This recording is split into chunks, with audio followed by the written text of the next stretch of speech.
Hi, Chris. Ito yung floor or hagdan papuntang third floor. Yan. Red lahat ang color. Ano ba yun? Yan. Papuntang third floor. Ito po yung bintana. Papuntang kinaroan. Ito yung kinaroan. Nakalaki yung door. Brown color din. Same lang din nung sa akin. So, ito yung paakyat papunta namang fourth floor. Kinaroan third floor. Ako second floor. Nanay mo sa ground floor. So, ito yung floor going fourth floor. May nakatira dyan. Mga nagre-renta. So, yung nilibre nagtatrabaho. Same lang din ang loob. Yan. So, yung bintana sa tusok ng bahay ni Aling Cora. So, yung hagdan ulit papuntang fourth floor. Medyo hinihingal ako. Yan. May gumagawa pa rin dito. Yan. Ito sa fourth floor kasi may kinagawa pa dito eh. Bahay na Ron Kalapate. Ito yung lagay ng water. Ito kasi yung gagawing bahay ni Naroan. Ito. Sa fourth floor.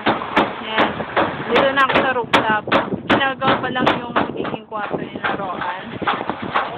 Gumagawa pa lang si Mang Minyano. So yung pinakaloob niya, hindi pa lang tapos.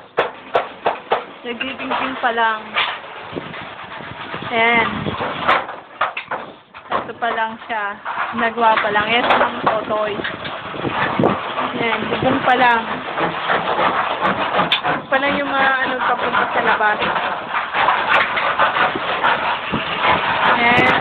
Ito yung bubong ni namang Ray. Saka ni Aling Cora. Ito pa lang. Hindi pa tapos. Siguro mga ilang araw pa to.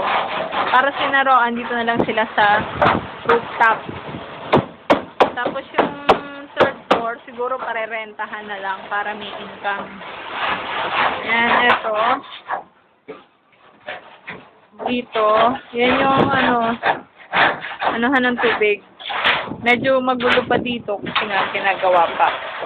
Hindi pa talaga siya maayos na maayos. Ilalagyan pala ng dingding yung bahay ni Roan. So, ito na yung pinaka-rooftop. Yan. Dito rin pwede magsampay ng mga damit. So, ito yung may pinaka-pinto siya. So, yung pababa. Ayos si Mang Totoy.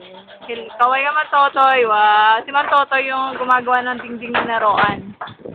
Yan. Mainit eh. Bababa na ako. Nasisira yung beauty ko. Ha ha ha. So, ito yung rooftop na hagdan. Baba na ako. Kasi hapon na dito. Almost 3 p.m. So, sobrang init dito. Hindi ko kasi mabuksan yung fourth floor kasi may tao natutulog. Nagre-renta. So, pababa na ulit ako. Maganda naman yung kulay, white. And then yung pintura ng simento or nung hagdan, red. Yan, kung mapapansin mo, malinis siya. Kasi bago pa. Yan. Wala si JJ din. Nandun sa kabila. Kasama ng nanay niya. Kasi nagtitindahan si Pastor. So, medyo hinihingal ako. Kasi mainit. And then, medyo mahaba-haba rin yung hagdan. Kaya yun. So, dito, isa yung room ko, yun ang ginagawang model room. Para sa mga titingin. Kaso nga lang problema, hindi pa rin masyadong kumpleto sa gamit. So, pero marami namang natuwa. Although, hindi naman siya masyadong kagandahan, pero cute na rin. Yan. Yan yun.